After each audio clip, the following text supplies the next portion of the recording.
must be our goal and our guide. And all that we strive for as a human family, dignity and hope, progress and prosperity, depends on peace. But peace depends on us.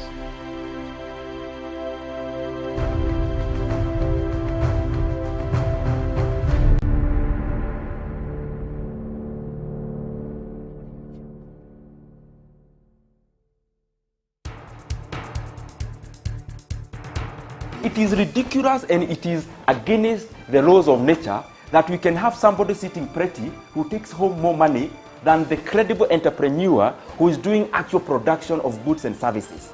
We always say it as it is. It is only in this country that when a thief is arrested, you hear elders from their tribe saying, "He is our son and he is our thief." If you are deviant and I call you leader, Yes. probably you are already a leader, but you are leading in the wrong direction. We want to see the role of the youth Yeah. in the security, Yes. governance, Yes. and development. The youth that I meet and work with here, you know, we call them the millennials and X's and Y's, this and that. They don't necessarily want to live like their fathers and grandfathers, Yes. do business like their fathers and grandfathers. They're more independent, they're better educated, and they're the ones that are making everything move in this region. We look at the issues, we talk about issues that impact people's lives in Africa. The African peoples themselves continue to cheer bad leaders, and because they cheer them on, they continue to be misled. Let me ask you, doctor, would you rather be somebody who does not enjoy so much freedom but you are rich? Yes. Or you'd rather be poor who you are actually imprisoned by the poverty itself? My goal is not to come here and say, I want the majority ownership, I want to own this, I want to own that, I want to do this. My goal is we all make money and we're all happy, and I help build a big business here. Punchline is for Africa, with Africa, from Africa.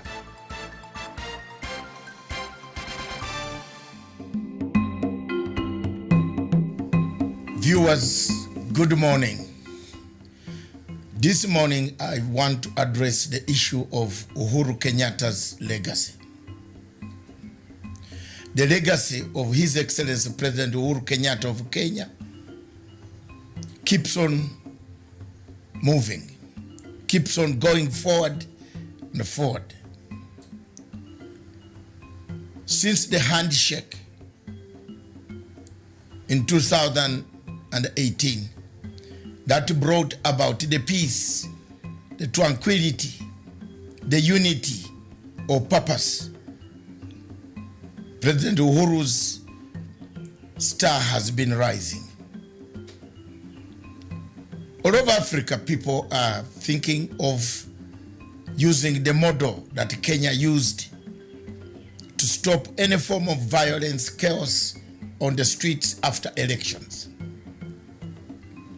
As you know, all of you are aware that elections in Africa produce two things: after or before or after the voting. Disputed elections, winner takes it all, loser doesn't accept the results. But the Kenyan model takes us miles and miles away from the normal type of democracy. The democracy, a negotiated format, a consensus format. A democracy that gives consensus a chance. A democracy that talks about the future of a country, the unity of a country, as opposed to a fragmented country, polarized country, where most African countries find themselves in. We have seen in the last 10 years or so, most of the elections in Africa have been contested by the opposition. Very few people in Africa, countries in Africa, where opposition has conceded defeat and come up to congratulate the winner. We have seen the South African model has worked very well. The Ghanaian model has worked so well. I don't see any other country in Africa where the models have worked well. I thought it would be Sierra Leone, but today we see Sierra Leone going back to the same ethnic tensions, as you can see from the reports that are circulating in the international media and the local media.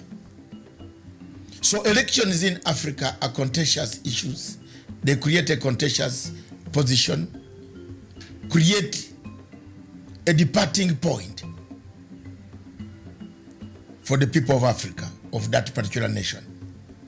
The legacy of Uhuru Kenyatta, therefore, will be remembered for having brought the tranquility that we have today, the peace, the new format, the new tool of having a better organized civil Africa, an Africa without violence, an Africa without chaos after elections, when the opposition accepts to work for the interests of a nation, not personal interests. This has worked in Kenya, and thank you very much, Your Excellency President Uhuru Muigai Kenyatta, for the tenacity and the steadfastness that you have guided this handshake up to today. For those who want to mutilate the handshake, belittle the handshake, one lesson they should learn is to look at Libya. Libya was once a territory we all respected. It is no more. Let's keep the handshake and the legacy of President Uhuru Muigai Kenyatta. Thank you.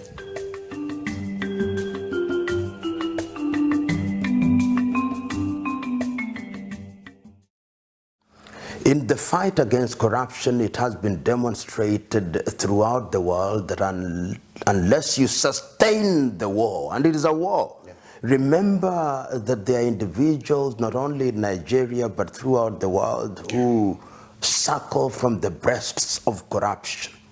And they are not just about to win themselves off the suckling. They must be forced out of it, and they'll fight back. Because there are individuals, even in government, in all sectors of government, who now take their children to school on the basis of money corruptly acquired. They live in houses that are corruptly acquired. They do everything on the basis of things that are acquired through corruption. So when you want to stop it, they are going to kill you. They are going to ensure that you are neutralized. These are the people that you are fighting against, because these are individuals whose conscience is dead. And they are going to do anything on earth to prevent you. In fact, when one chooses to fight corruption, one must remember that he or she can't be eliminated at all times. And what President Buhari, and indeed any other president in the world, must do is to recruit the population. If the population has been wedded to the idea that corruption is a bad thing, then that is the beginning of the success of that battle. When I see, for example, your former Minister for Petroleum being investigated in the United Kingdom without being a sadist, I'm very happy. Because if you look at the wealth that he is alleged to have accumulated, that is unexplained wealth. Even if he lived for she lived for 1,000 years, she would never make that kind of money. James Seabury, who was prosecuted, convicted, and served sentence in the United Kingdom. What lacks in Africa is punishment. Impunity is alive and well in Africa. And we, the electorate, as I say times without number, are in the business of celebrating thieves. We must stop. Yesterday, Barrister Farana said it very well, that we camouflage theft by giving them nice English names: money laundering, fraud, embezzlement, and all those veneers that make them look as if it is some kind of nice game. Let us call these men and women by the right name. They are thieves, stealing on an industrial scale. They are murderers. And once we begin to call them like that, and they have a mark of Cain upon their forehead, and we shun them. Has it been done in African countries? Yes, it has been done. And I keep on repeating, in countries such as Tanzania, they are being dealt with. In Rwanda, they are being dealt with. In Mauritius, they are being dealt with. In Botswana, they are being dealt with. Once you begin to deal with them, then the others who may want to behave like them will begin to take the cue. We must, in the nature of things, earn what we earn through the sweat of our brow. That is the only way in which Africa will realize their potential. Many of these individuals who are in positions of leadership in Africa don't want to leave because they are thieves. And they are scared. They are scared that if they left office, they would be prosecuted. And my view is that they should be prosecuted. You know, individuals such as Hissène Habré, who we know what he did, was it in Chad, are a good example to the leadership that impunity will not thrive. Because I've been talking to a friend of mine from the Cameroons who tells me what is happening in their country right now. And other African countries are blind to it. It doesn't even occupy the headlines of the neighboring newspapers of the country's neighbors' newspapers. Yet the Cameroon now should be in the same position as we see the conflict in Catalan in Spain. Yet we are attacking it in page 13 in newspapers in Nigeria, in Liberia, and other countries. The time has come that Africa must learn and realize that the world is not bothered about Africa. The world is only bothered about Africa when they want to take the resources of Africa. Then they bother. They want oil, they bother. And I'm using the word bother in a very deliberate fashion, not in the traditional orthodox fashion. They bother when they want to take our timber. They bother when they want to take our bauxite, when they want to take our coke, when they want to take our uranium. But they don't bother about us. They come to our continent without disrespecting the elephant, and they want to preserve the elephant so that they can come and watch the elephant, but they don't care if 100 Africans die. They want to preserve our monkeys. They want to preserve our leopards and our other animals, but they don't care about us. To them, Africa is a zoo of sorts. And until the day that we Africans realize that we are on our own, we are going nowhere. And very soon they are going to shut us out, if they have not shut us out already. We'll not go to the United States of America, we'll not go to Europe, and I'm happy that we are being forced to stay in Africa. Let us stay in Africa and build Africa. I mean, what does Africa lack in terms of resources? What do we lack? If it is solar energy, which continent is capable of producing solar energy to light this continent and the entire earth? If it is hydroelectricity, what can we not generate? If it is minerals, if we wanted to make bombs, if we should, where do they get their uranium from? If it is timber, what don't we have? If it is human resources, we are 2 billion of us. And we are people who have intelligence. And yet we are kept in a constant state of conflict. The European...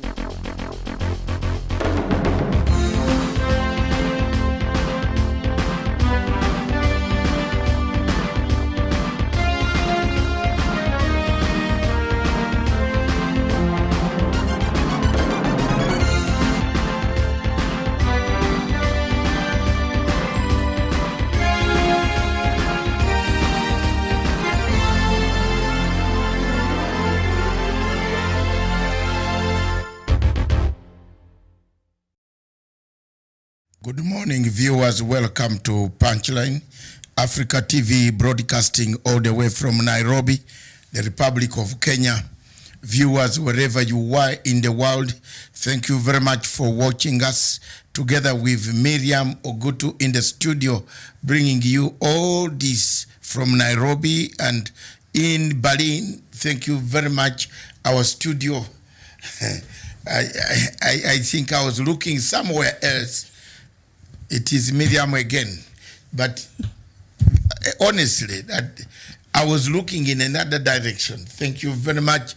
Viewers, wherever you are, thank you for watching us. Continue watching us. This morning we have very explosive and topics ranging from the legacy of President Uhuru Kenyatta, going as far as the opinion polls that we ourselves conducted that rhyme with internationally recognized opinion poll.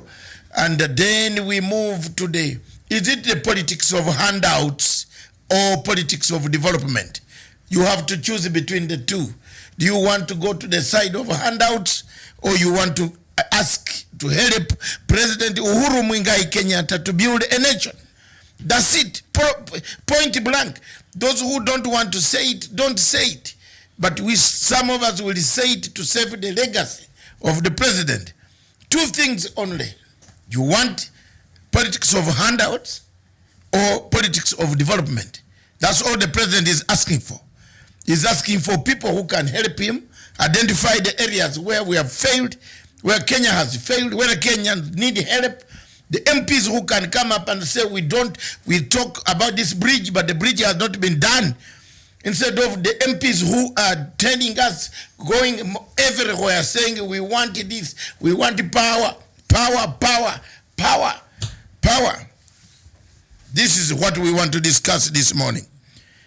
And thank you very much. Later on, Miriam, we have 3 topics: the opinion poll, the legacy of the president, and the politics of handouts or development. Do you want to be, which side do you want to belong to? Why don't you respect your leader? If you don't respect the leader of the party, the best thing is shape and go. Because it is the same, or return the certificate and say, I'm fed up with you, Mr. So and so. You can't lead me. I want a by-election. There are 3 years to go. We can conduct a by-election. So instead of opposing the president and going on national television, every time you are telling him, I don't agree with you, then what is the leadership? Why didn't they leave the party for everybody? That's my take. And then later on, Miriam will come in. Miriam will come in with African news. She will bring the latest African news. I think I'm not the only one who sees Egypt becoming a butcher country for Africa. Yes. And I saw it yesterday. I mentioned it. United Nations has now said it is a butcher state. It kills people. And this man cannot be a chairman of African Union. That's why I've brought in the topic: is African Union at a boiling point, or it has been captured by external forces? Don't go away. These topics are very crucial to our African continent. And today, I would do it in a somber mood. Miriam has told me to be very organized and stay calm. I don't know how to stay calm until something triggers me. Then I become real radical. But I just want to thank the people of Africa that this is the little that we do here, the march that we have done, this fight for the people of Amazonia, the liberation of people of Amazonia from the hands, the claws of Paul Robia, who scatters them, who kills them, who maims them on a daily basis, will not stop. The war in South Sudan must end. There is no shortcut to that. Anybody in South Sudan thinking of any further war must face the tribunal. A tribunal, whichever tribunal comes across, will save South Sudan. That's it. That's how we talk here. We don't have prompters here. We just talk from the heads. And we know the subject. That's what we want. Anybody who wants war in South Sudan must go to the tribunal and answer to the tribunal and go to peace sentence for life. We are not going to joke here anymore. We have had enough. The people have died. People continue to die. The women die. The children die. medicine not available, hunger killing them, natural causes, artificial causes, people shooting them at night, raping them, burning their houses, hunger coming at daytime, killing them, starvation. This is not what we want. This is not the Africa we want.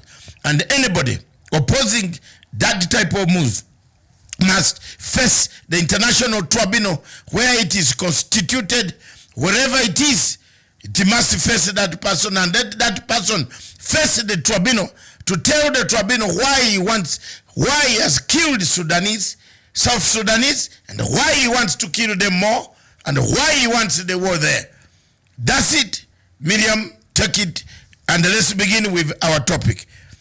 Indeed, that is a very powerful introduction there. I hope I'll be able to, catch up with you.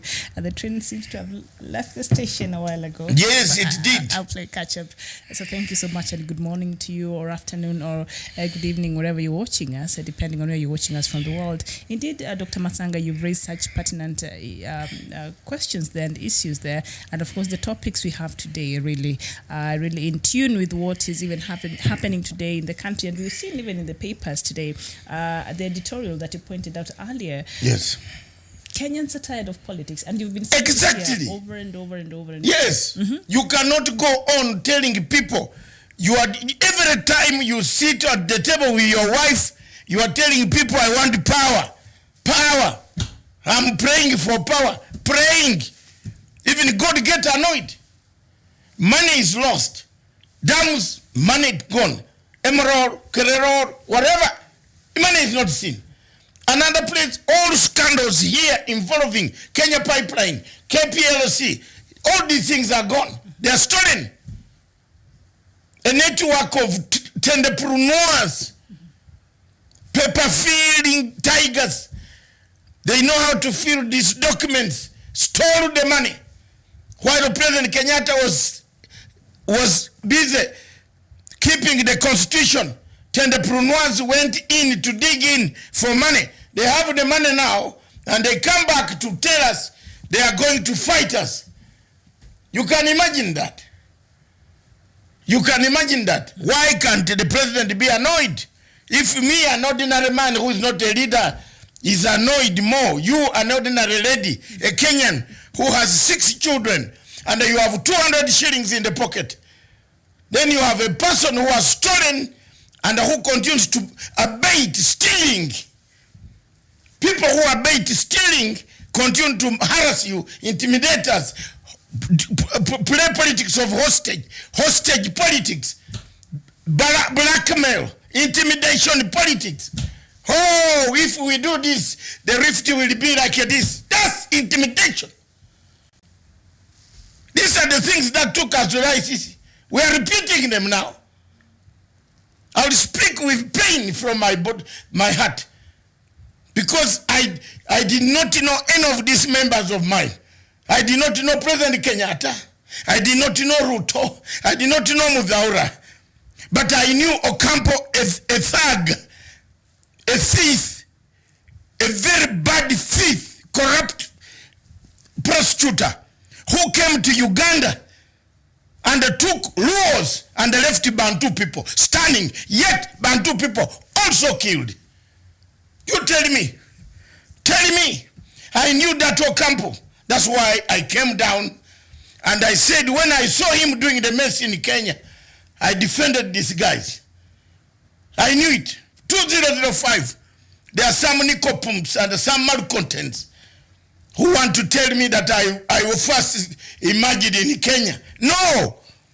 I've been struggling with the international community when you are still babysitting. Or you are still sucking the milk from mama. Don't think that I came to Kenya to know ICC. No! I knew ICC in 2005. 1998, I knew ICC. I was in Rome. When that man let Kofi Annan brought us a trap, I thought, because I moved to Rome, I thought I could go, and Museveni had a one-party state at that time. So he said, we catch him with this law. Kumbe we are bringing a disease for Africa. I apologize for having been one of those who sat in that Rome conference hall listening to the late Kofi Annan and his other zygotes as they read the articles. Kumbe, they were reading articles for thieving. Later on, they brought this cheap prosecutor. So I have a point here that when I see something going wrong in this country, I have no hesitation, no break. I will say it. The president wants a legacy, unity of purpose.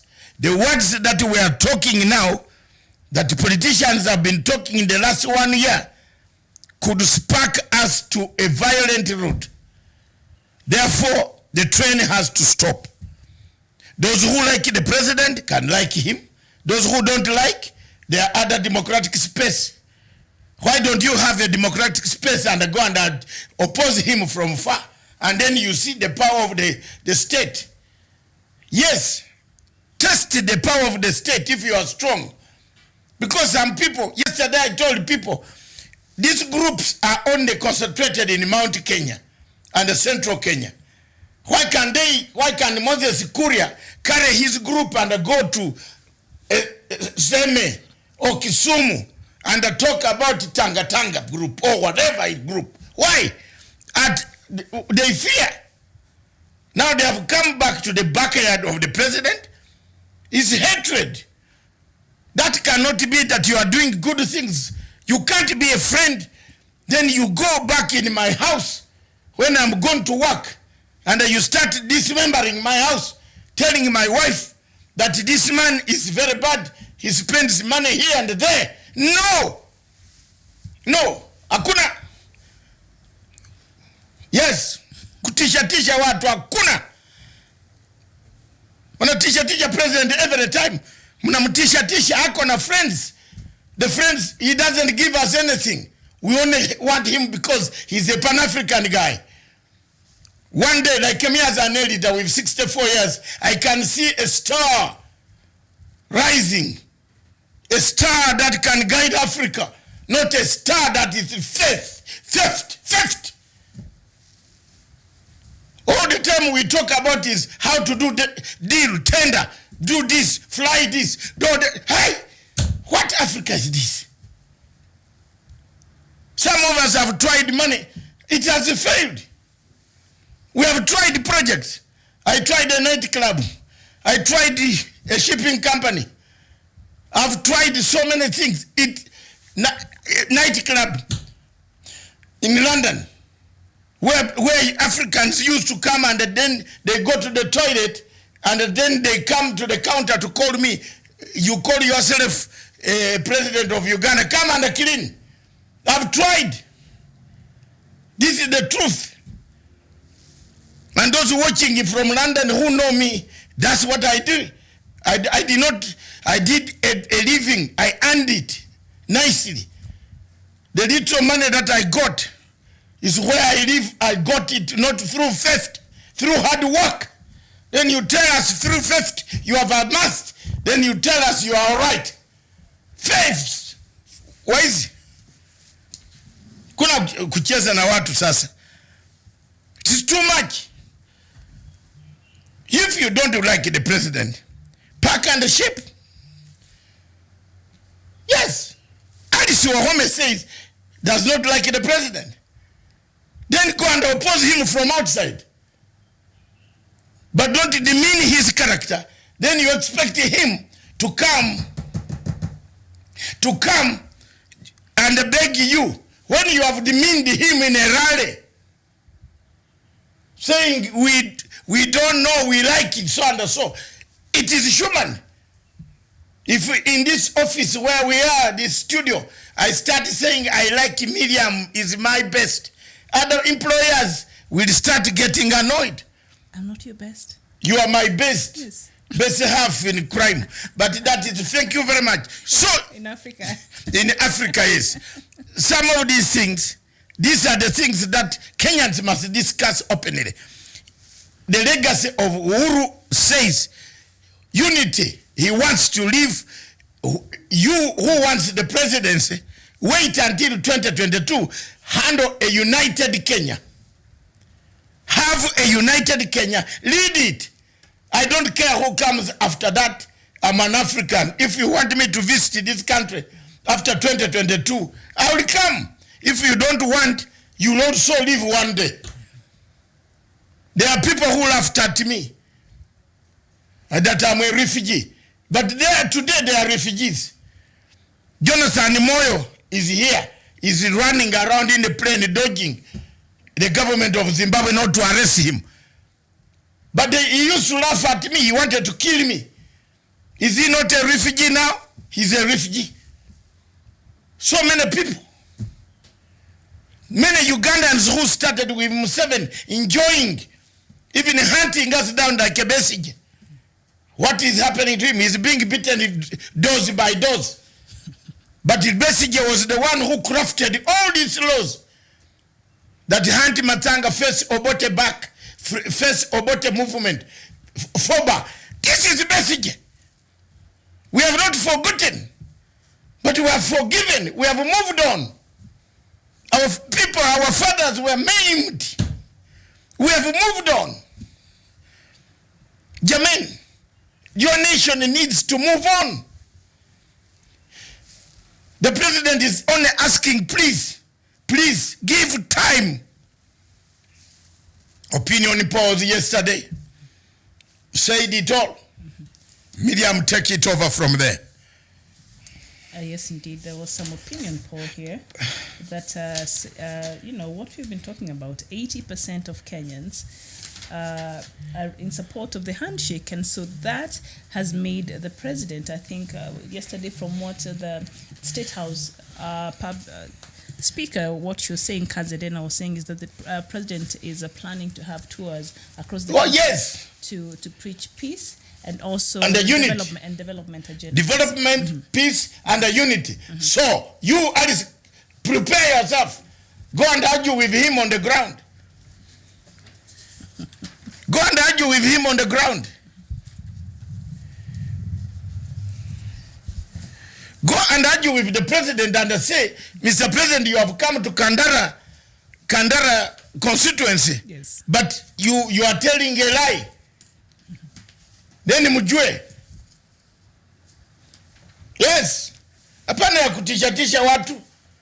But now I think it's the politics that have really now they're making the president to stop doing what he's been doing. No, look at I see these leaders on TV. I watched Moses Kuria. Yes. Moses Kuria is the man who brought witnesses to lock these two people out. They would have been life sentence. Moses Kuria. Yes. They would have been life sentence. The one for Wanjiku Takataka. Yes. Team.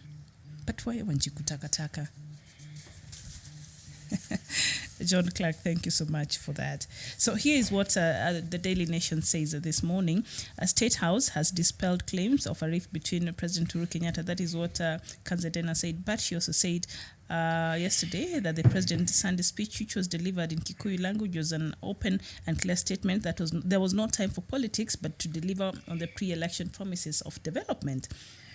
And the president is a very patient person, but he's being put off by constant politicking. That is what our State House spokesperson said. But also that the president is planning now tours across the country to preach peace and bring development in different parts of this country. Now I think the president has been forced to even plan such rallies now, peace rallies, because which is going to be.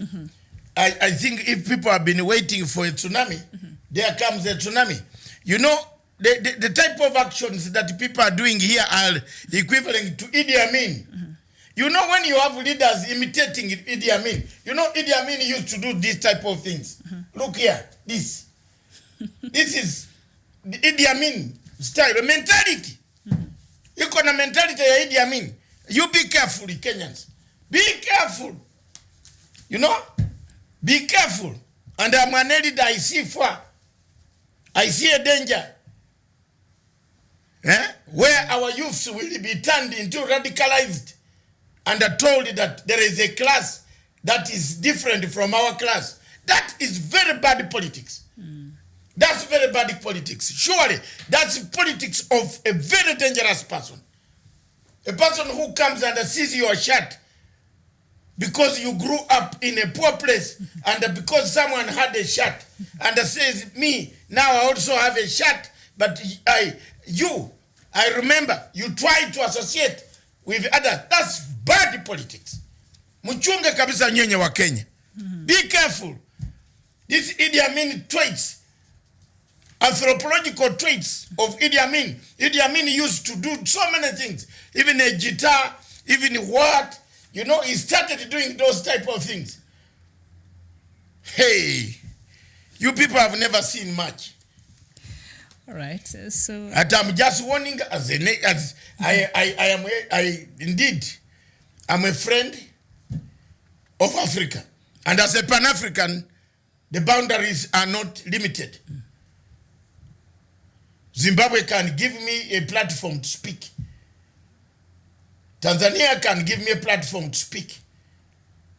Kenya can give me a platform to speak. Addis Ababa, I always go. I'm releasing another dossier on AU. In 3 days, there will be a real bang dossier bang. AU is captured. Miriam, we are done. So there will be no letting down the president. He wants a legacy. That legacy must be on. United legacy, united Kenya. Every election, people die 5, 20. Whether 2, 3, 5 people dead. One human being, life lost is life lost. And it cannot come when we are watching. It comes when you keep quiet. It's at least for me. Those who watch me, who hate me, recorded my statements. And I play them later to your masters. The group that has been hired to record my statements, play it. Play. But tomorrow, you will go and replay them. There is a tendency of Idi Aminism growing up here. The watch out, yes. Yes, and speaking of a man who is not in a military uniform and wants to pretend like a military operative is it Idi Amin. You have that anthropological trait, anthropological traits of violence. I'm honest. I studied anthropology. Later degree yako to wake up. Zangu zilitoka huko ngambo. Kuna kucheza. If you are being taught by a Mzungu professor and you pass his language, it means you are very bright. But here you people are taught with black people. Still they fail. But with a Mzungu, you pass. He marks you a Mzungu. You have written in English. You came from Africa, very poor. A refugee, you write in English and pass his marks. You must be very grateful to Allah. Allah. No, you refuse to convert. So let's just stick to God, yes. Allah. But also, Miriam, yes, bring it on. Bring it on. Let's just go back to the unity of purpose. Purpose, yes. Now, seeing things the way they are today and the political scene the way it is, and particularly in the Jubilee government and what is happening right now, is it safe to say that probably the different players, especially the lead group between that is behind President Uhuru Kenyatta and that is behind Vice President William Ruto, probably there was a different intention when they were coming together, that maybe one of them thought we are in this together, but somebody had a different intention while agreeing to be united and working together. You have hit the point. The point here is this. What is rumbling Jubilee is the handshake. Let's not beat about the bush. It's this handshake that people are very, very suspicious about. And the earlier, that's why the president and the man, they did the handshake together with Ruto, because the president is going to travel. The deputy president has to come along. Yes. To travel where? In the peace? In the places, yes. Okay. That is the test But of it the says- pudding. But it says the wait. handshake. The handshake. Yes, the handshake man will be there. Raila will be accompanying the president to explain the unit of purpose, the handshake. And you think the VP will be also? Yes, he has to be there. He's a deputy head of state. But he has been having a problem with this handshake. Let him hear it there. Because for us, there are so many people. There's like this woman, Alice Wahome, has become a queen maker. You know, she's asking what is in the handshake. A queen maker. Yeah. She made which queen? No. She's a queen maker. Okay. That's a new term. Yes, a queen maker. She's asking what is in the handshake. Why were we not told? Then another one from Laikipia. What? On Uhuru. You know, I don't know what they are given. You know? What did they get? So the president is going to start the journey. Accompany him. Some of us will be reporting live from Nairobi. Hey, you'll eat your words, boss. All these projects were being made. Do you know that people wanted even to sell projects to Chinese of 2022? Do you know that? The president had to come in to stop these projects. We have not completed even some. Then more, and more, and more, and more. Open. Yesterday you had on a certain station, one of the MPs was saying 48 projects in his constituency. 48. Yeah. They were opened and they died 2 hours after departure. 48. So what these people should do is to sit back and do, if I were Kenyan going to stand for elections, I would sit back and look at these projects. Then go to the treasury and tell the treasury, my friend, I need those projects. I want to make sure. That is it. That's how you win a vote. You will win this vote automatically. Nobody will even oppose you. 2022, you will tap it at Sasita. You will be there, you will even sit home sipping tea. John Clark is saying even opposition do ask what is on handshake, not only Jubilee. He's saying some of the members in opposition also wonder what is the content of his answer. This John Clark is showing his positions very nicely. His answer is let them accompany the president and the Raila and the deputy on this journey. You saw one of them in South Mugirango. He started insulting Matiang. You saw the crowd, the constituents stood up against him. They are calling him back. They have written letters to call him back. They're recalling him. Yes, there's a recalling clause. He has to battle. The one who claims he studied the law. Osoro. Why pick this younger man only? Why is he fighting Matiang'i? I don't know why he's fighting Matiang. Matiang is a minister. Yes. He's his own tribesman. He's clansman. He's not a politician. He fights him. He got his medicine yesterday. The whole constituency was on fire. So this type of things can spark violence. When you go to Kandara and Omranga and then pay people to distribute, to bow down people, boo them. Your own woman representative. Because you have some little money that you get from these dams, from these farms in Zambia, through your cousin sister. We know these things, my friend. Don't jaribu sisi. I've said it on on KBC today. Watch the clip. Mimi sichezi. Mimi nakuambia wazi. And one of our viewers hapa pia amesema wazi his thoughts at Silvanus. You're saying actually there's nothing substantial in the handshake. It's all about unity of the dynasties. So he's saying the handshake must fall because it's not therein in the first place. How would you respond to that? Sylvanus Osoro. It might be him. He's just having one name, Sylvanus. Yeah, actually, there is nothing substantial in the handshake. The handshake must fall because it is not there in the first place. Hey, Sylvanus, I think we need. But John Clark has answered him. He said the handshake was useful for peace to common citizens, and that is how Kenyans look at it, the majority. The 80% who support the handshake.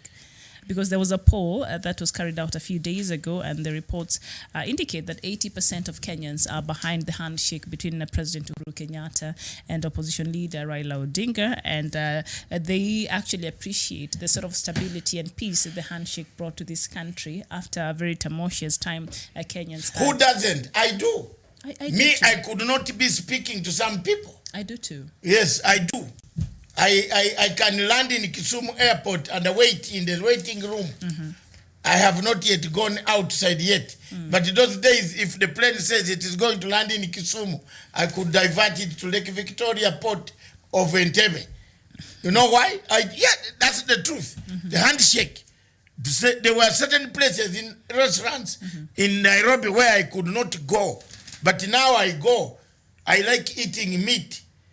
And I like enjoying rumba music. There is some place in Riverside. They play very good music. Where my rural people go, Orengo, the Who's. I used not to go there, but nowadays I go and they buy me beer. That is the handshake. It is peace. Because they said, wewe, ulikuwa, wewe Muganda, wewe. Yeah? They were saying in Muganda, you are insulting Baba, Jadwongo, Jakomu. Well, I was going to be finished. The handshake has brought something. Let's agree on it. Let's know that things are going to work well. And Sylvanus, if you don't know about the handshake, start talking the things they are talking now. You will know that the handshake was very good. You know, this type of talk, Sylvanus, started slowly in 2007. So Onyoni is saying maybe Jubilee needs a handshake within its members because Uhuru Raila's handshake brought peace. So he says maybe this handshake should extend even to the internal structures of the Jubilee Party. I think people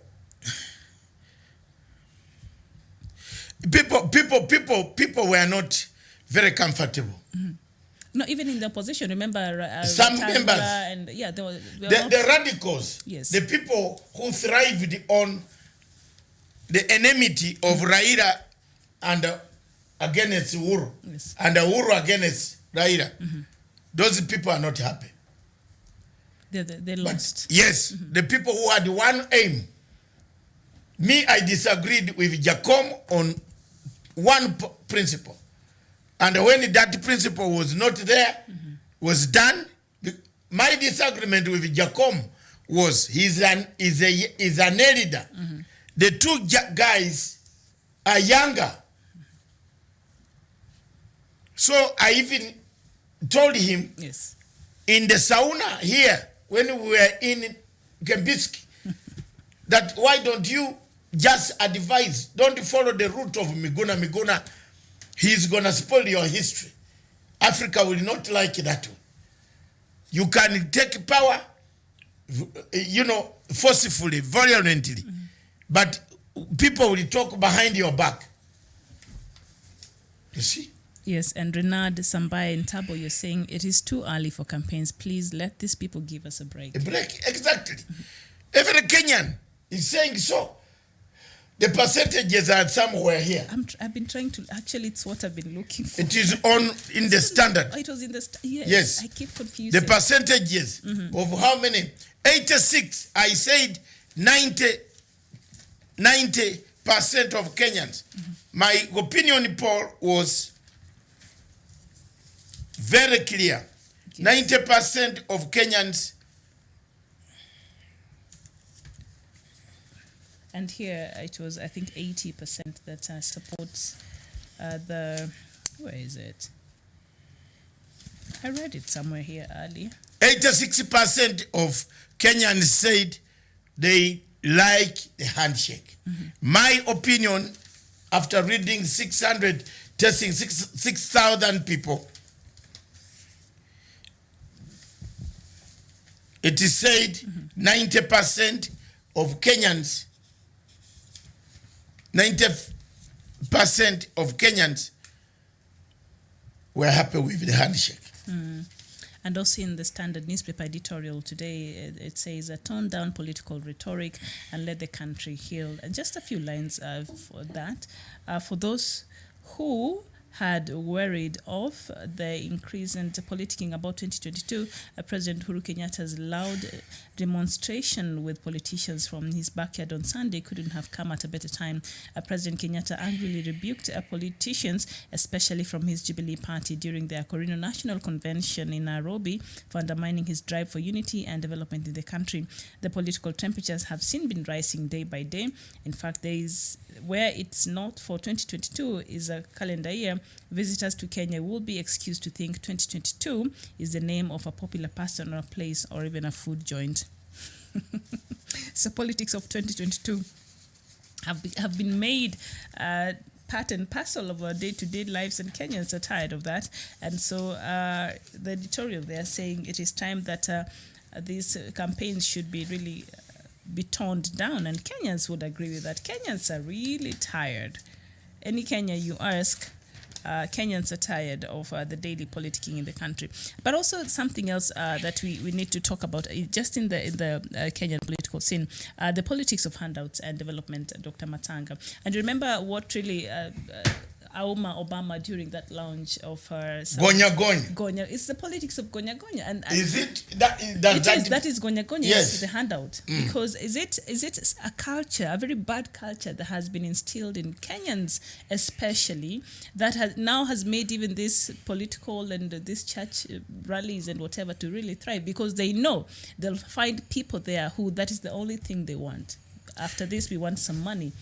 Yeah, but the people speaking like Alice Wahome, if you track the money movement and why she's protecting, there is a business lady there in Muranga. I don't want to mention the name here, but I'm going to mention them if they go on talking too much, because I've got the data now. You see, for me, there's one thing. I don't come out when I don't have the real data. I was waiting for this data, and I will bring them out. I bring them out. People have properties abroad. I will bring all these details here, how they acquired them. And I can cause those countries to revoke. I'm very bad in Africa. You know, you have got to handle me nicely. I can cause those countries to revoke everything and take it under you. You can cry. By nicely, you mean? Yes. Because some of these people they are saying the handshake is not good. How can you say the handshake is not good? Handshake, people were going, the whole town was in chaos. You could not go out. You cannot travel. Raila made a decision. Every Monday. Yes, Raila made a decision. Let's unite. Let's save our country from going again in the war zone. This is the thing that took us to ICC. I spent 239 trips. 239 trips on a plane. I was not defending Uganda. I was defending this country. I have not got the tallest building in the town of Nairobi. I have not been said, even given a medal. Nobody has given me a simple medal, which doesn't cost money. But I stood for this country. Am I not patriotic enough? Then I cannot wait and wait. We have finished, the problem is gone. Another election is coming. The other one passed very well. This one is coming. People are sharpening their tongues, Wajama. They are sharpening tongues. And the pangas, maybe machetes. Even now, people are training in uniforms. You can see Kung Fu. Oh, no. Yes, Kinoti Howell is saying the handshake was good for Kenyans because it brought in the concept of unity and togetherness. Thank you so much, Kinoti, for watching. And Ondego M. Cecil, you're saying this guy is talking the truth. We have seen handshake work in Western. People should shun from politics and embrace the handshake. Exactly. There is nothing wrong. You can do your ambition. You can have your ambition. But don't destroy the good time we have.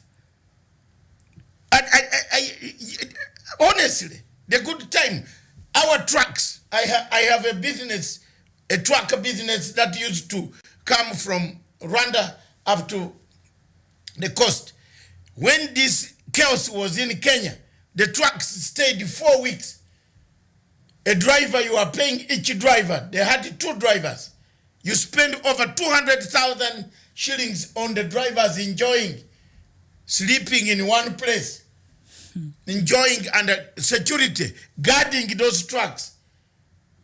As a Ugandan, as a businessman, at that time I lost a lot of money.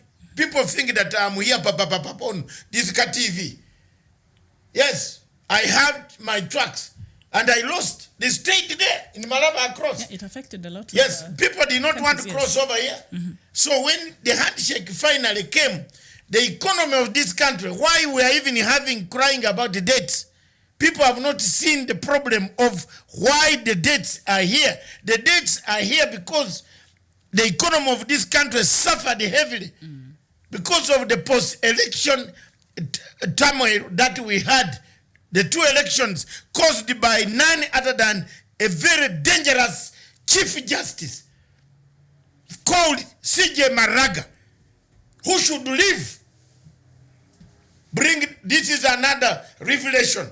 It has now come from London where he was. I don't talk without facts. Everywhere you go, I told you, I'll catch Maraga. Stephen, get it. Maraga was thinking that people cannot get what he was doing in London. Look at your phone, it's there. Look, these guys. When he went to give the... Yes, recently. But he went to give the speech. He did something outside of the speech. So many things. Okay. So you know me, when I follow you, I get you. Bring it on. These are some, Mr. President, after you finish this, remove this guy first. Because the plot is a very deadly plot. It can plunge this country into chaos. You know, the guy said about, hey, you Kenyans, you are living on cliffhanger. You know, the guy said if they don't, they have not finished the gender rule. He could dismember us. But that is in the Constitution. But before we just talk about that, please respond to Silvanus again. He's saying if the handshake is indeed working, why shouldn't it push Ruto to returning all the billions he has looted from taxpayers' money? So the problem that Silvanus is seeing is that now that this handshake, Raila Odinga and President Uhuru Kenyatta came together and now they're working. If the handshake is indeed working, then one of the things that they should make a priority is pushing Ruto to returning all the billions he has looted from the taxpayers' money. That is according to Silvanus. But the president announced the lifestyle audit, and I think that is where the problem started emerging. In Jubilee Party, Mr. Silvanus, when the president came out and said, you know what, there should be a lifestyle audit for all public servants, starting from him. He offered that they should start from him, going in that order. And that really rippled a lot of feathers from different political quarters. So I don't know how you would respond to Mr. Silvanus saying the handshake, according to him, might not be working very well because the Vice President Ruto has not been, they've not had him return all the billions he has stolen. That is according to Silvanus, he's saying. Let me tell you, Silvanus is correct, but the president, why the president is having this uphill task is the day he announced in Mombasa that we need life audit. the first person who cut down the life audit of the president. Do you know him? Senator Malcolm. The foot soldier. Yes, the foot soldier of Mr. Tanga Group. Senator Malcolm went and said, life audit cannot be done without legal arrangement. The legal arrangement is where, how do you do it? It's not. Is it not in the law? You should be able to account as a public servant. You should be and from that day, that life audit went, they created another problem of Mao Forest. To divert attention. Yes, they diverted attention. You know, we spent time. They wanted that man because Mutembei is a Luya man from Bungoma. They wanted him out of that place. Murukomeni was on him, the commissioner, every day on TV. Citizen, Papa Mutembei. The commissioner there stood his ground. Diversionary tactics. Rallies were collected there. They flew in. There is even a time people flew into Elengoya Marakwet to open up a computer shop with an old computer. Computer lab. Was it for a school? Yes, old, very old. You can see how, you know, when you are doing things like this, do them properly. The initial Microsoft computers. Yes. And all this, you see, the trouble there here is this. The president has been so good. He's good-hearted. He's very good-hearted president. You have a very good president in this country, Jamen.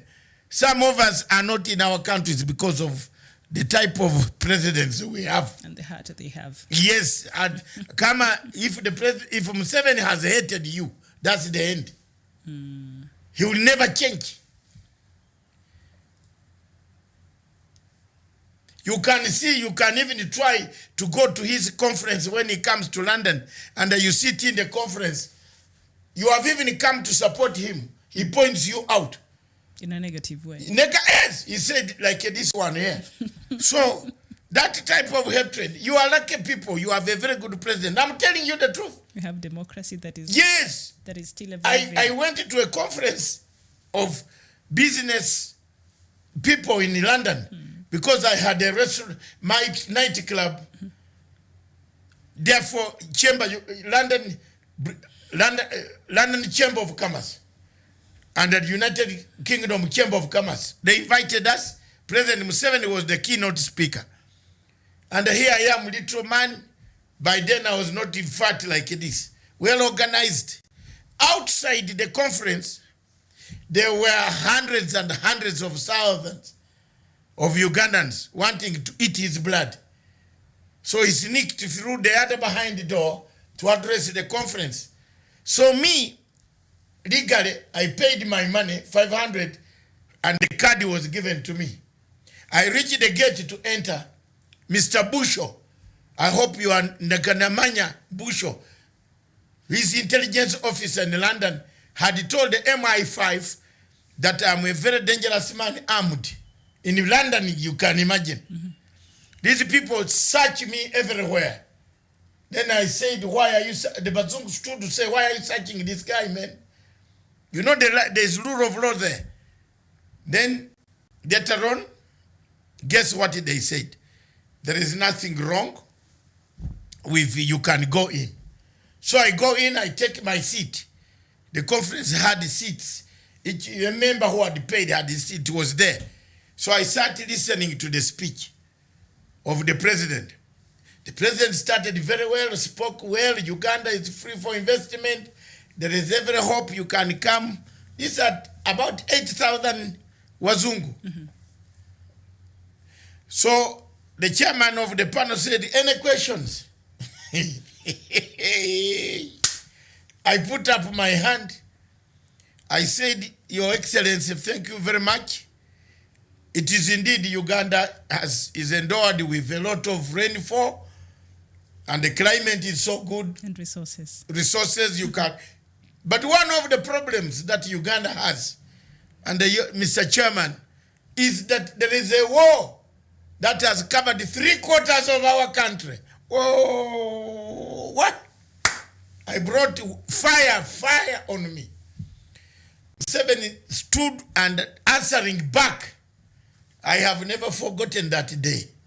So such a person, he wanted to, from the pulpit, the podium, he felt like if it was in Kampala, I would have been taken.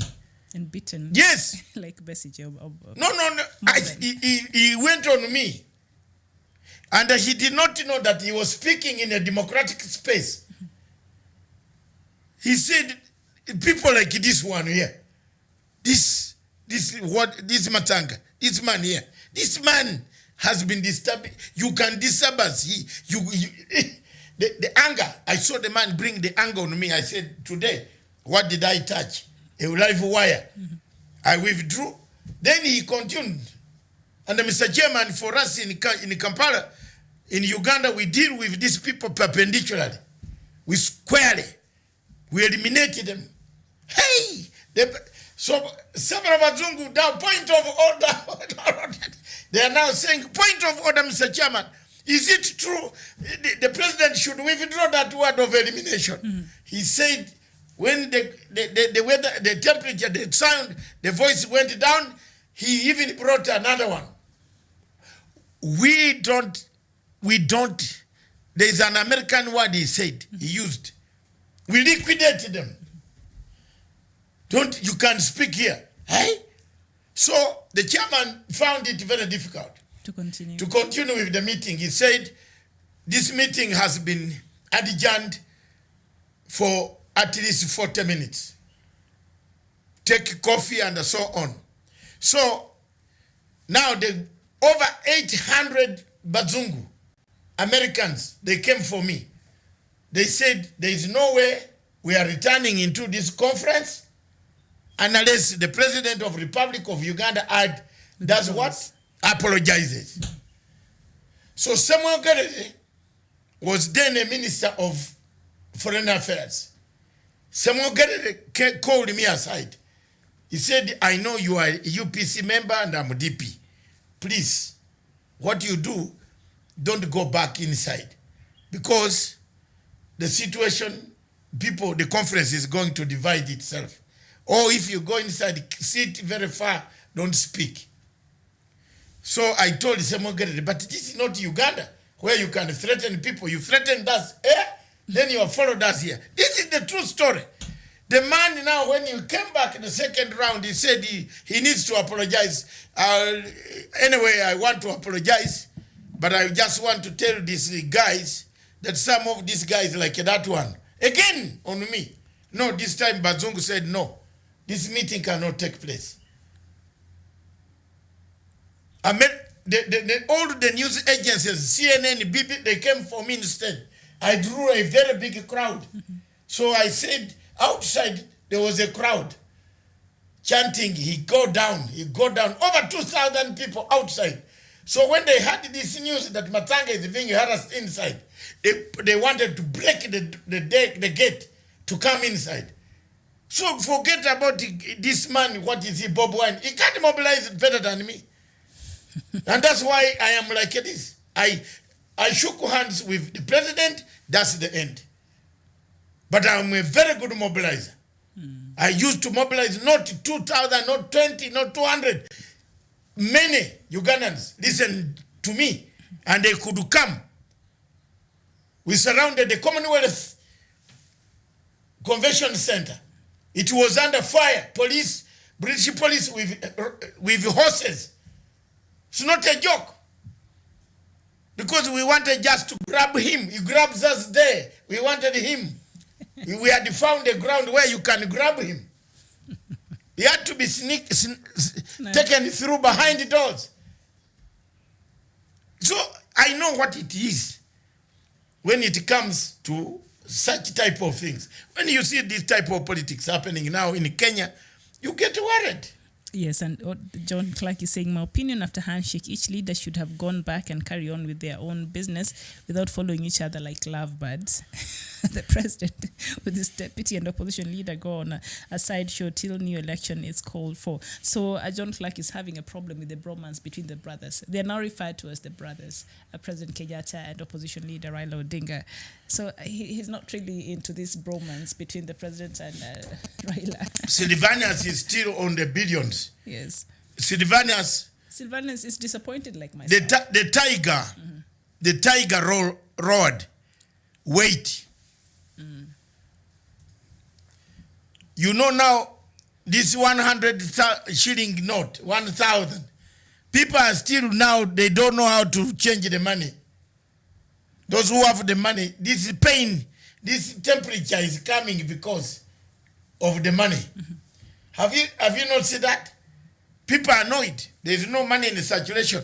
You can't go and have 2 million, 50 million and go with it in the bank like they used to do these MPs. They bank 50 million. Now you can't. You have to explain it to the central. So people are frustrated. Bank. Yes. You have the money, Kenya money in the bank, in your bag, in your house. They have given it to you. How will you take it to the bank? And if you are buying too many things in the shop, the shopkeeper will be asked, how did you sell this? What was this being bought? Why yesterday? And who is the customer? Where is the receipt for KRA? Have you seen where this pressure now is coming because of that? Yes. They have to trace. Had you not seen that the pressure is coming or politics becoming so bad like that people can fly from one angle to the other quickly, not to miss a chance where the president is, because they don't know what the president is going to declare. Yeah. All right. Another thing that will cool the temperatures, the football. Oh, AFCON is coming, the African Cup of Nations. I think this weekend, isn't it? Yes, it starts this weekend. On Saturday. And the Kenyan contingent is leaving tomorrow. We wish Amina They've the actually best. left, I think. No, but the officials. Oh, the officials. To be there in Egypt. But Egypt has become a butcher country in Africa. So let it host the football. And that is what I was just thinking here, because the reason why Cameroon, they was trapped off the rights to host. They were supposed to be the ones hosting the AFCON this year, but Cameroon was denied that opportunity because of its human rights abuse, especially in the Anglophone region of Cameroon. But now when you see what is happening under President Al-Sisi. Yes, killing Dr. Morsi. Did they give it? Mohamed Morsi. No, it's very no treatment. No, the man is suffering from diabetes. You have locked him in a prison. Then you allow him no food, no treatment, no Quran, no what? This is the chairperson of African Union going to open our football. Football is a very good game for us Africans. It brings the world together. Yes. And now that Cameroon was denied that on human rights. Why did? And now Egypt is worse. Exactly. Yes. They took this thing from Cameroon. Because of human rights abuse. Yes. And now see what most Al-Sisi's the Al-Sisi's government is doing, and he's still, anyway, maybe it was just too late, but maybe we could have given it to a different country. But anyway, the AFCONs, the African Cup of Nations is here, and it is starting over the weekend, and so let's just see how that will play out, and we wish Kenya all the best, and other teams in Africa, of course, who will be playing in this. And one of our viewers here is saying, Ina Okay, thank you so much for joining us this afternoon. Here in Nairobi, it's afternoon. I don't know if it's morning where you are. You're saying, if not, what has AU done about the death of Africans in the deserts and on the high seas en route to Europe? What has AU done in respect to the slave trade now booming in Libya? Are they not idling away while the people of Amazonia are being slaughtered? Is their silence not out of complicity? It is very pregnant questions there. It is. Do we switch on to African news? The opinion polls are very clear. Yes. Politics of handouts, very clear. There are people who have handouts, and those handouts are very clear. Now the money is in the houses. You can't change it. And if you had 100 million... That's why they have turned them out. Yes. So they have turned to the mouth to do politics, thinking that Governor Njoroge will loosen the I think for the first time we had the best person for the governor, the central bank Yes, governors. a man who sleeps in his own car. Does not care about. Yeah, he any sleeps in the car. He has no house. And he does not care for The it. house is there, but when he enters his car and sleeps. How do you know that? But he told us. In fact, he has a house in the bank. I was just checking if you're present. He has a house inside the bank. Yeah. You know, there are rooms inside that central bank where the governor, each bank has. You're giving out top secrets. No, it is no. Okay. It is his home. So sometimes when he has so much to do. Yeah, he doesn't need anything. And he's a staunch Christian who prays to God every day. He was supposed to be a priest. Yes, and he doesn't cheat people, like people who say they are staunch Christians while they are cheating.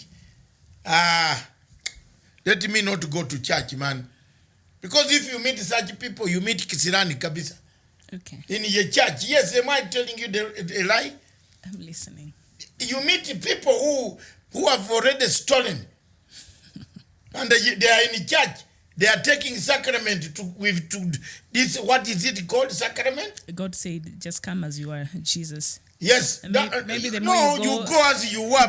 The more you go, He'll change in the process of you just go. Change what? Yes. You meet Kisirani. These are Kisirani in the church.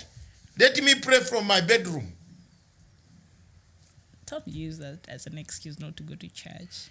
You have never pulled me. You always go alone. Yes. You don't pull me. You don't call me on Sunday. Because I'm a Baptist and you're an Anglican. Yeah, no and I've problem. invited you. I will go. So Baptists are not very bad. Yes. The one on Saturday is the most difficult one. No, we. Now, I'm not saying it's bad, but Yes. it's difficult. Because what? I don't know. You can't wake up early because you're doing what on Friday? Oh. I've said something on Maraga. Before let's take it a break. Then you come to African news. All right. So we take a short break. Short break while you listen. You watch that clip of Chief Justice Maraga. All right. Thank Yes. you. And Silvanus, I've seen your comment. I will look at it when we return. Thank you so much for joining us this afternoon.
Face arrest and possible extradition to the United States to face charges of bribery linked to the delayed extradition of two Akasha brothers to the US.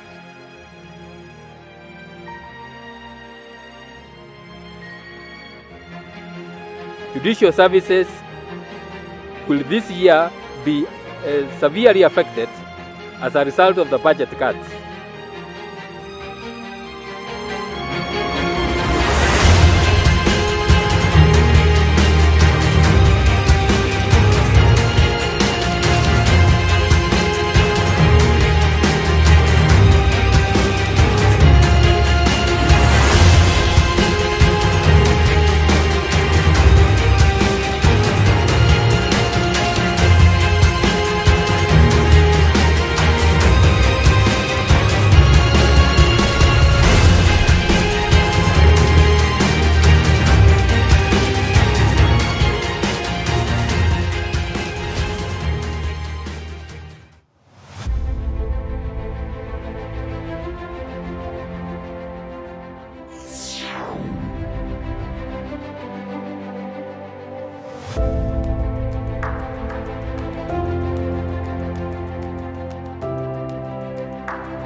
Welcome back. Very interesting, facts there.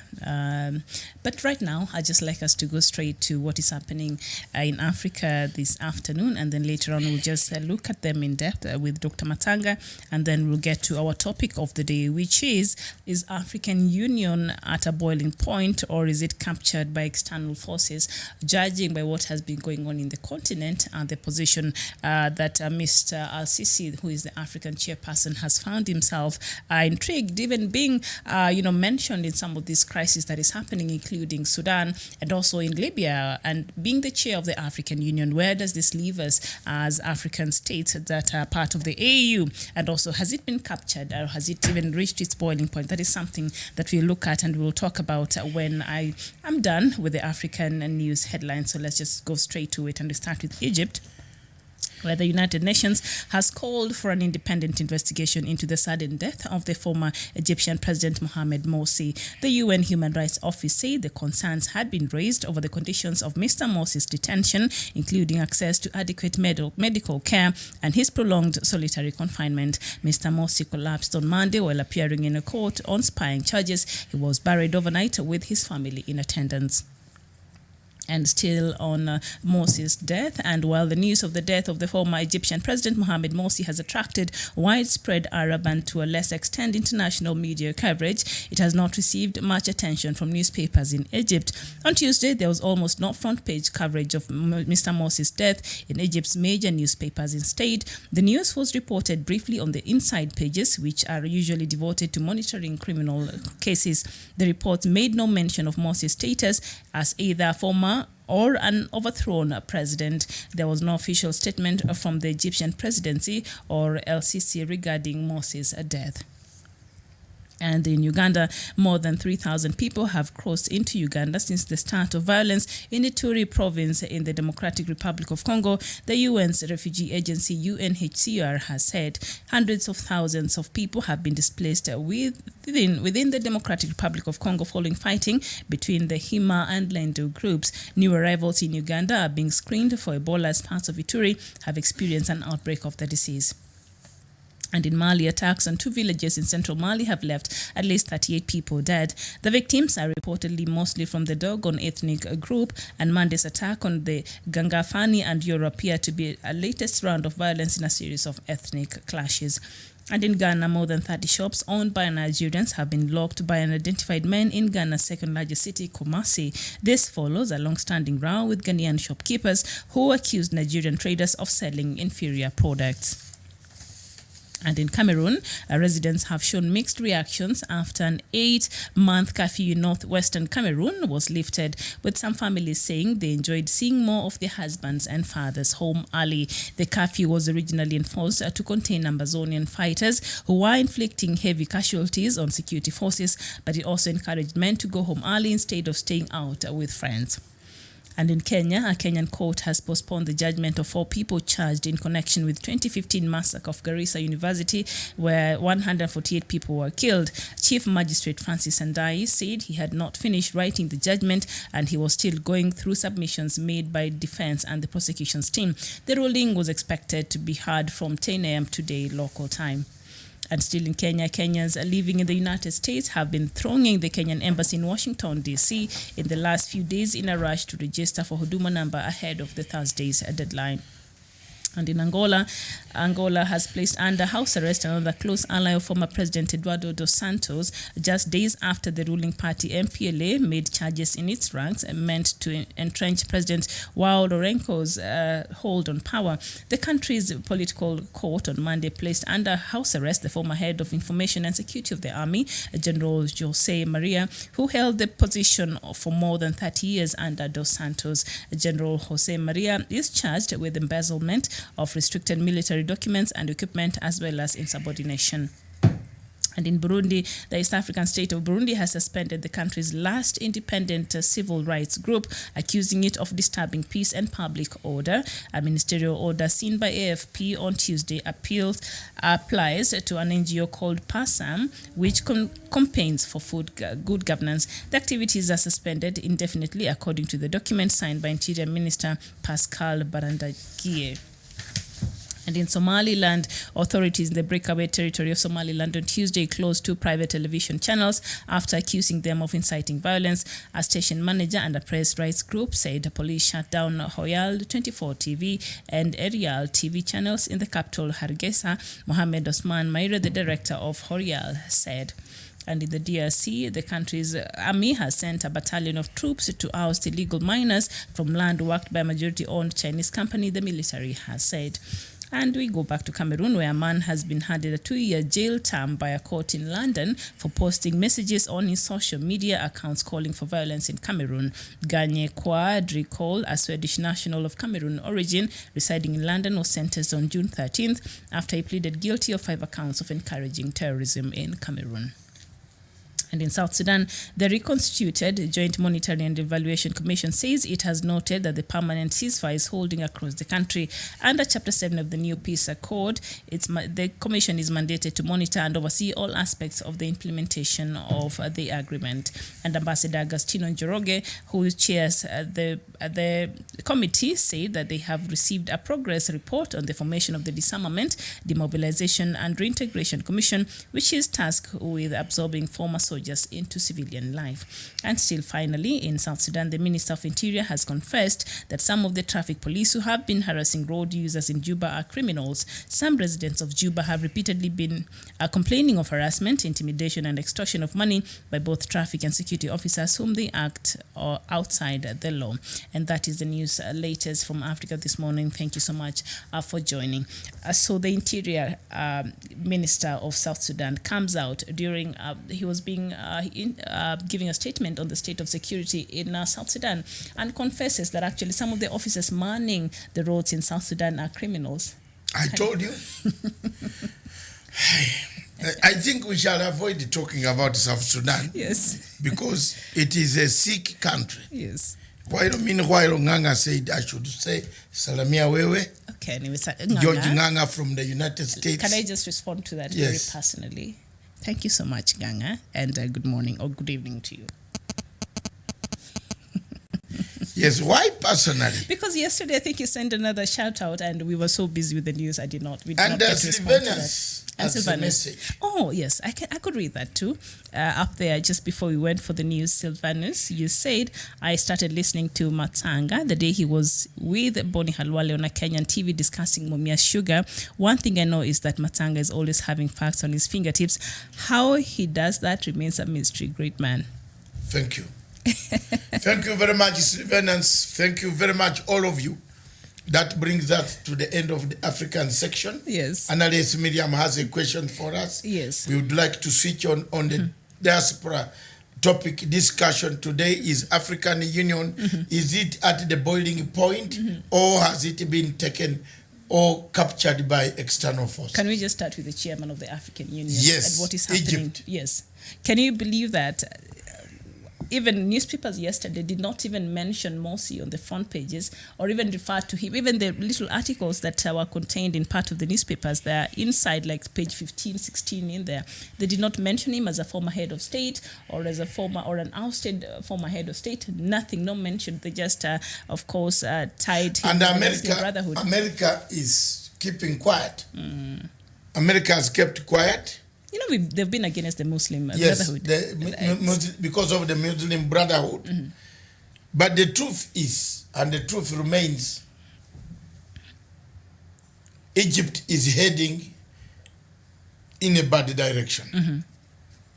When you look at Egypt, you can't rule Egypt unless you are in the army.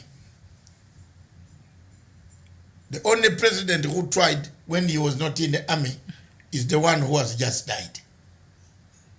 The entire Egypt is ruled from its creation with military guys from Nasser, Sadat, Anwar Sadat, Mubarak. Then comes Mohammed Morsi. Then now comes Assisi. Egypt is a military garrison barricaded within Cairo, and Egypt is Cairo. Outside in the whole land you see is a desert. They only rely on the river Nile along there, Aswan Alexandria, Cairo, and Assad. The seriousness of that serious problem of Egypt is the man, the head of state, is also the chairperson of African Union. That is the now, problem. Yes. Across the border in Libya, he's killing people. He's killing people. He has supported General Haftar, Khalifa Haftar. Everybody in AU, why I'm saying the AU is a boiling, melting point, because the AU has just watched the killings. They are watching the killings in Amazonia. They are watching the killings in Biafra. They are watching the killings in Libya. In Libya. Now they want also watch the killings in Khartoum.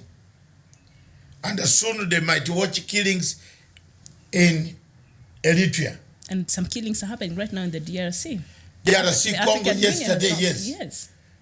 It started like that. Yeah, the problem of DRC Congo is its neighbors. And let me leave it there. Because again, I'll be tackling very bad history. It's a Pandora box. Yes, you know the people who wanted the DRC Congo mutilated are very well known. It's Uganda and Rwanda.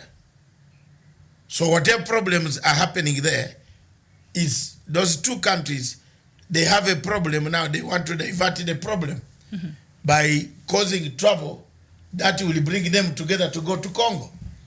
They can cause trouble, but when it comes to entering Congo, they unite to go. You get the point? the outside here. They'll have a unity of purpose. Yes, unity of purpose. Misplaced purpose. Which you have been talking about. When Congo is attacked, they will go into Congo. What is their interest in Congo? Diamonds, minerals, gold, timber, platinum, all this, uranium. The world needs more sophisticated mobile phones. How do they get it? From Congo, yes. So the territories of those places. It's a problem. So today, yesterday, a court postponed a judgment of 4 people charged in a connection. Remember the Garissa University attack? Because Chief Magistrate Francis Ndai said he had not finished writing the judgment. So he's doing that. So I think the ruling was supposed to be made today. He was supposed to complete that was supposed to happen today. The judgment was supposed to be made today from 10 a.m. I don't know what is happening because we've not been. If it was happening, I think it will be like a breaking news right now. Kenya televisions, we can't see that, so we don't know really what is happening. But also, the curfew that was imposed on Cameroon, the Anglophone region, the 8-month curfew has been lifted. And guess what? The women seems to be complaining now because during the curfew, that meant men could come home early. So now the spouses are complaining that the curfew has been lifted because now the family is saying they used to enjoy seeing the husbands and fathers come home early. But now with the curfew being lifted, men may start going out to the sports bars and things like that, and extra activities that may not foster togetherness in the family. So the curfew by Paul Biya was actually working very well for the women in the Anglophone region, apparently. Yeah, but the more you stay with the women at home, when there is no, if the home, you can stay back with the woman when there is money, there's everything. Why is there money? You can't stay in a home without money. But money should not be the reason why you're staying at home. What do you stay home to do? What? To have a fight with a woman? Why are you having a fight with your woman? What have you done? You women have got that thing not us women. Of chunya. Some of us just want peace and harmony in the home. Not all of them. We enjoy a harmonious environment, so we nurture that. So you cannot just bundle us in one bundle. No, I will not accept that. Chuna. That is what Museveni is doing to Besigye. Sindio, AU is at the boiling pot. It has left people in Amazonia to die. Yes. It has left people in Somalia is going to dogs. It cannot solve any problem. It has left the people in Khartoum at their mercy. It has left the people in Central Africa at their mercy. It has left the people of Biafra in their mercy. At their mercy. It's God for them and the God for AU. So AU is at the boiling pot. It has been captured by external forces that we must make sure that they don't ever take over this African Union And organization. Over 3,000 refugees have crossed over to Uganda from the DRC. So it's really, it's a serious It's a fight. problem. Someone has triggered it to confuse this question of Uganda and Kenya And the Rwanda fight. So when they are tackled from DRC, they unite. You will soon see Rwanda moving its troops upwards, entering Congo in the pursuit of imaginary enemy. Uganda also now will use this. There are rebels in there who are anti-Uganda, who are based in DRC. They might be the ones doing all this havoc in order to bring the bad blood between Uganda and the Tshisekedi's government. So Uganda will now move in to go and quell this, to look for these rebels. They have been looking for them for a long time. They captured their leader in Dar es Salaam. But still the organization goes on. It still continues. And Mike Knapp, you're saying AU are evil. Those leaders in there are lunatics. Shame on them. So Africans are not very happy with the AU. There is nobody. You can't be happy with an organization that you thought could help us to get peace and freedom and tranquility on the continent. Instead, they encourage mutilation of this continent. Yes. Inaoki is saying from inception, Africa has known nothing but politics of handouts from Britain, France, Portugal, and now China, not minding that we have the resources, both human and otherwise. Our mental, poor political misleaders embodied in the so-called African Union are the major destroyers of Africa. They are only protecting their own self-centered interests. AU was not hijacked. It is just a gathering of puppets acting on the whims of the fancies of their puppet masters, the Europeans. He might be right. So they did not even own the AU. We did not even own the AU in the first place. No. Oh, wow. We don't. It's paid for. Inaoki, that is so deep. That is so deep. So they're just gatekeepers. I think there is nothing much to... People have concluded it is. We finished. We've talked enough. Okay. I what see do you that. think? That's all right. We can postpone this topic, combine it with Egypt. Yesterday we were left with Egypt. We can see whether you can struggle on this afternoon alone. It's all right. I don't mind. Yes. Struggle on Egypt and the African Union. Yes. On the People's Court. Okay. So we'll see you at 3 p.m. on the 3 People's Court. p.m. I will not be available. Okay. Because I have to start going somewhere. Thank you very much. Are you going to book tickets for AFCON? Or we just wait for Qatar? Do you want to go to Egypt? Have you got your visa? Egypt, not now. I don't think I'm happy with what is happening in Egypt right now. I don't know if the way I talk like this, I might go and they might kidnap me from the airport. Because Al-Sisi, what he's doing now in Egypt and what he's doing. And I'm worried as an African, him being the chair of the AU. So I don't know if my views will be welcome in Egypt. So no, I'm just fine here. Maybe Qatar. For the World Cup. Qatar, that one I agreed. Good.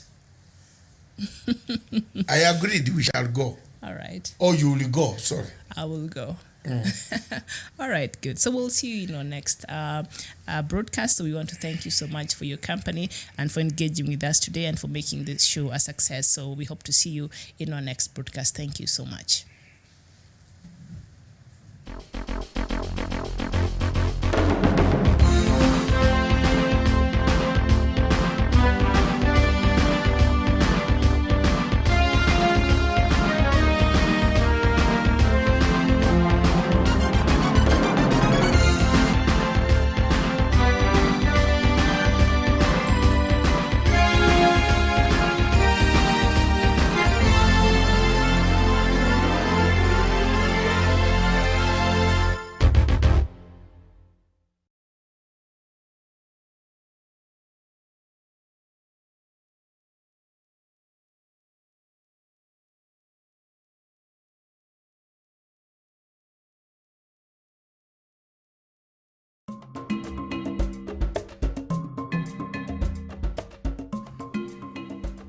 Good afternoon, viewers. I want to take a few minutes in the Africa School of Thought. I want to say a few points regarding the situation of the Chief Justice in the Republic of Kenya. The Chief Justice is part of the governance of the people of Kenya. He is one arm of the governance of the Republic of Kenya. The Chief Justice has never convened or tried to convene a meeting between the President, the Speaker of National Assembly, and himself to find out the weakest link in the fight in the governance of the people of Kenya. It is therefore very shameful for the whole Chief Justice of the Republic of Kenya to use a platform, external platform, to announce a regime change proceeds using the platforms of international civil society to dismember the government of Republic of Kenya. As a Pan-African, I feel sorry and saddened by the events that are taking place in the judiciary of the Republic of Kenya. The President or the executive has done its best. It has given the funding that is needed to fight corruption. Every time the agencies that fight corruption arrange, indict, and deliver a suspect in the courts of the Republic of Kenya, the same judiciary that the Chief Justice represents, the same judiciary that the Chief Justice says it is very perfect, releases these people, at times on flimsy reasons, blocks the route of justice, obstructs justice. The case of the former Deputy Chief Justice, Lady Mwiru, who was found who should have taken a plea, but because of the problems that the judiciary has and the weaknesses, the incompetences that the judiciary has, the Lady Justice Mwiru was allowed to petition the DCI and DPP's application and a charge. She never took a charge, a plea in the normal courts. Of course, the events are much bigger than what we see today.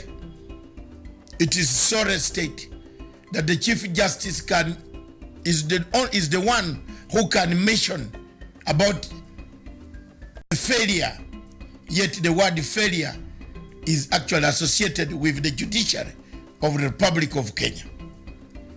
Everybody in the judiciary knows, every Kenyan, young or old, knows that there is a problem with the Chief Justice. I take one example. For the Chief Justice to talk about the nullified elections, that dynasties collect themselves in kingdoms, in business entrepreneurs win an election, shows to you that he has something that is against the current administration of President Uhuru Muigai Kenyatta.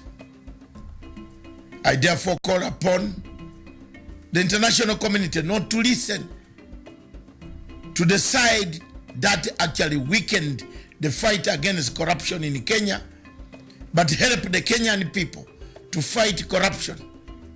Because the weakest link, which all of us know, is the judiciary in Kenya. If the Chief Justice was pleasing the civil society funders the NGOs that gathered in Oxford, let them hear this message, that it is him and him alone. It is his incompetency, the lack of direction, the lack of leadership, the poor leadership qualities, the lack of pointing out the mistakes in law. The law itself that the Chief Justice talks about is the one to recommend which type of law. He can also suggest to the other two arms of government that the laws in Kenya surrounding cases of corruption are weak. But as usual, he has been the weakest link, remains the weakest link. Who is plotting, who is planning, who is trying to execute a foreign instigated plan against the Jubilee government. Thank you very much, viewers. That is a statement as far as the situation of concerned. The Chief Justice, therefore, is plotting a coup, a constitutional coup, because he is trying to blackmail the leadership of the Republic of Kenya. Thank you very much, viewers. God bless you.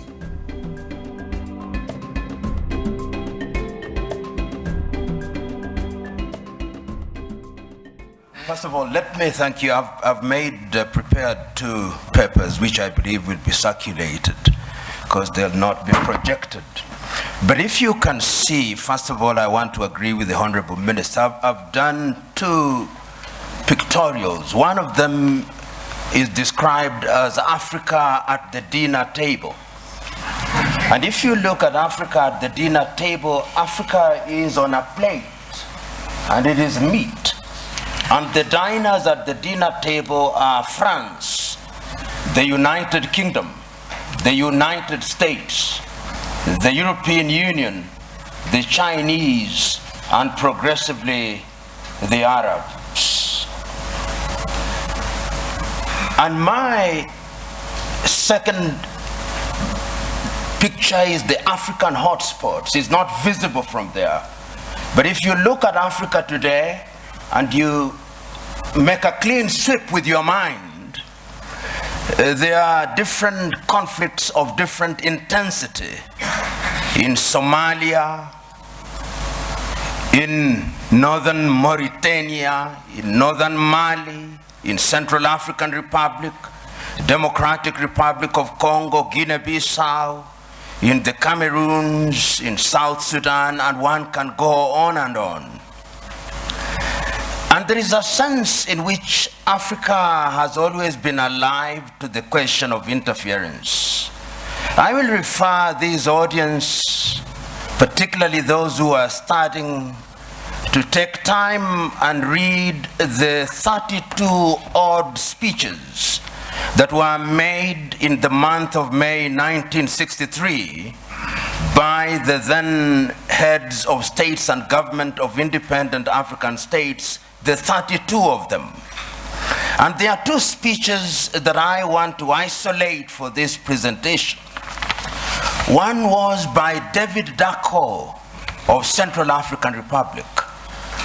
And in thanking Emperor Haile Selassie and Kwame Nkrumah on that day, he said that we must never forget that the colonial power has not left us.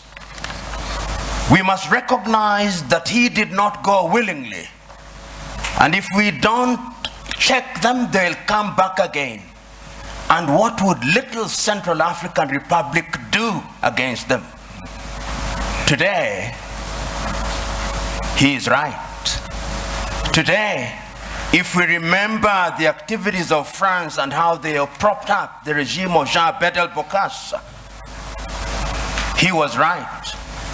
Today, as the Honorable Minister has indicated, Africa remains the only continent in the world that is referred to in these terms, Anglophone, to mean that we are a sphere of our erstwhile colonizers. About About 2 weeks ago, there was a meeting of the Commonwealth in London, England.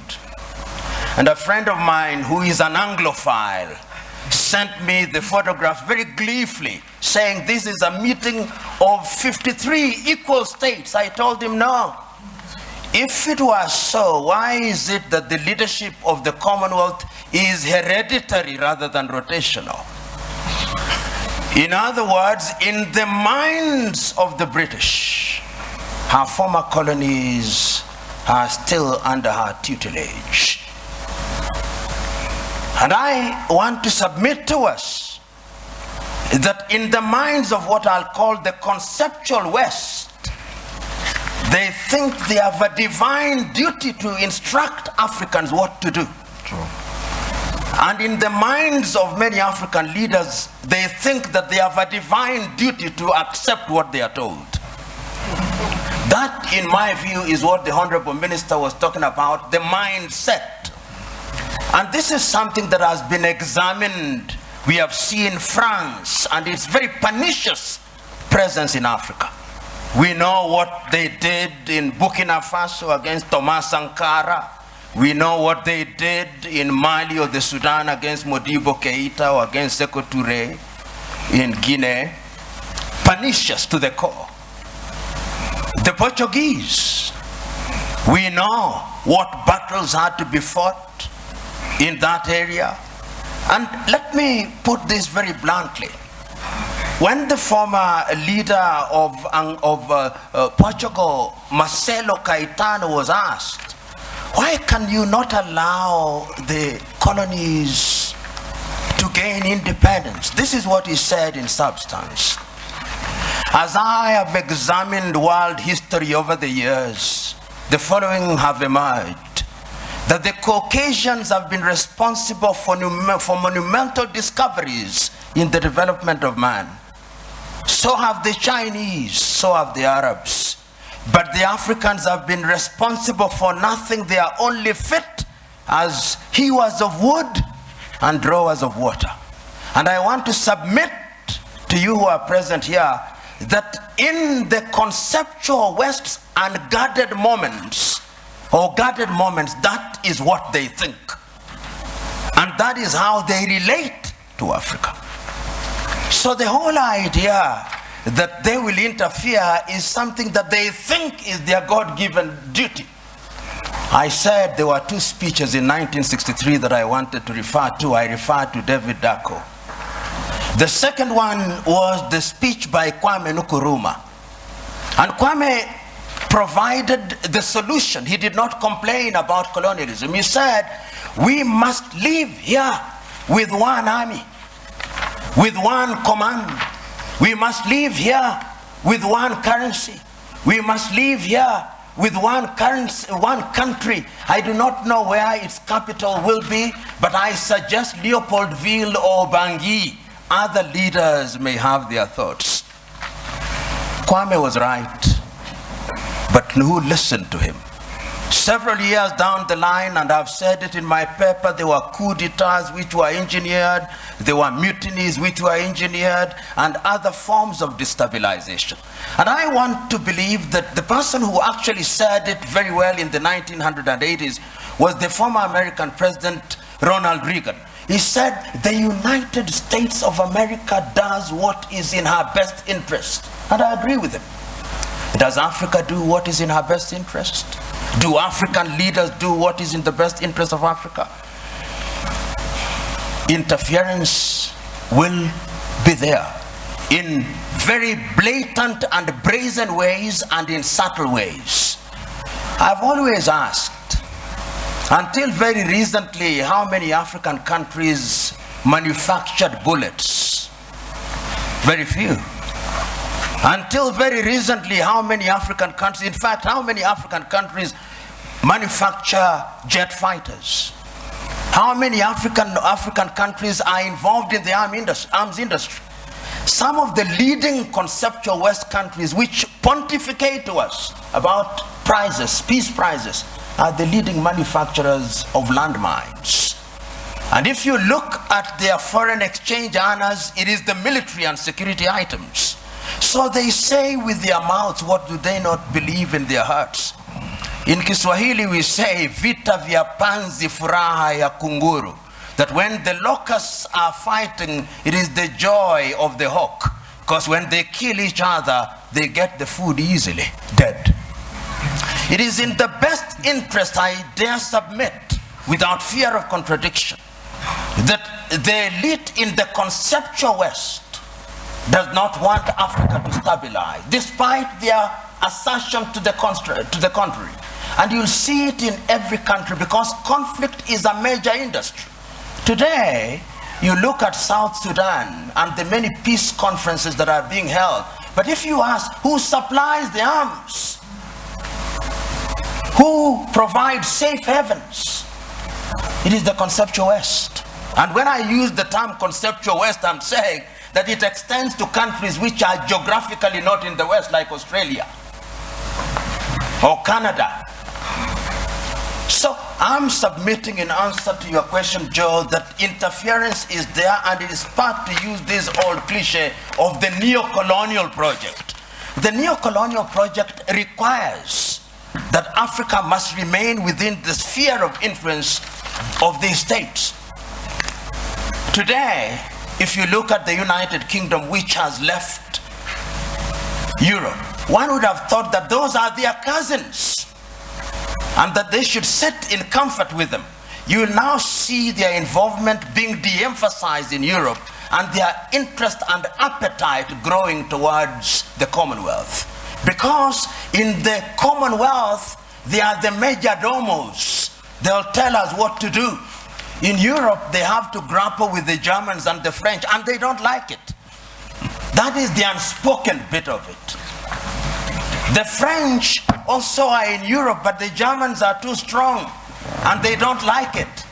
So they want to hold Côte d'Ivoire, Gabon, and tell them what to do. I do not know how many of you saw the press conference that was attended by President Macron of France and Nana Addo of Ghana. And when Nana Addo spoke as an African should, you could see the body language of the French president.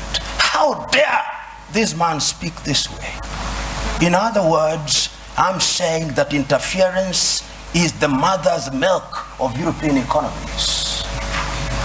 But to answer your second question, they have their own recruits who Professor Philip Nying'oro will be speaking here.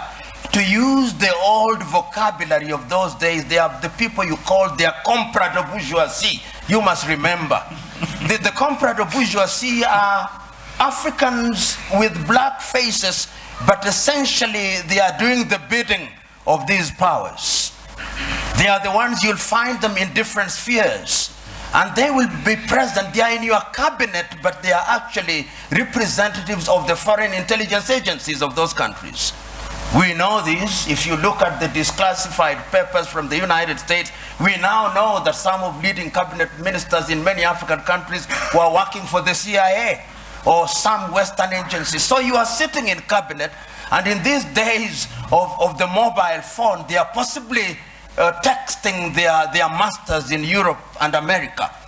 So interference is also exacerbated by these comprador bourgeois for their own benefits, and it has never changed, Honorable Minister. In the early days of slavery, they gave some of the chiefs mirrors and alcohol. Today, what they give them are flats in Paris or in Dubai, and that is what makes them undermine Africa. The third mode of interference is through institutions. Look at the competition as it is now. There is a new entrant into the market that is called China. China is very subtle. Many people wrote the obituary of Rwanda in 1994. 20 years down the line, it has been demonstrated that Africans can actually do it. Between 1983 and 1987, I think Thomas Sankara in Burkina Faso also demonstrated that it can be done. We saw in Somalia, despite their problem. So my prescription is African unity. Africa must now begin to negotiate initially in terms of blocks, SADC, ECOWAS, East African Community, and ultimately as African Union. And lo and behold, we must do it. And I've always said this cliche, we must do it, because if we don't do it, we will be done. Thank you.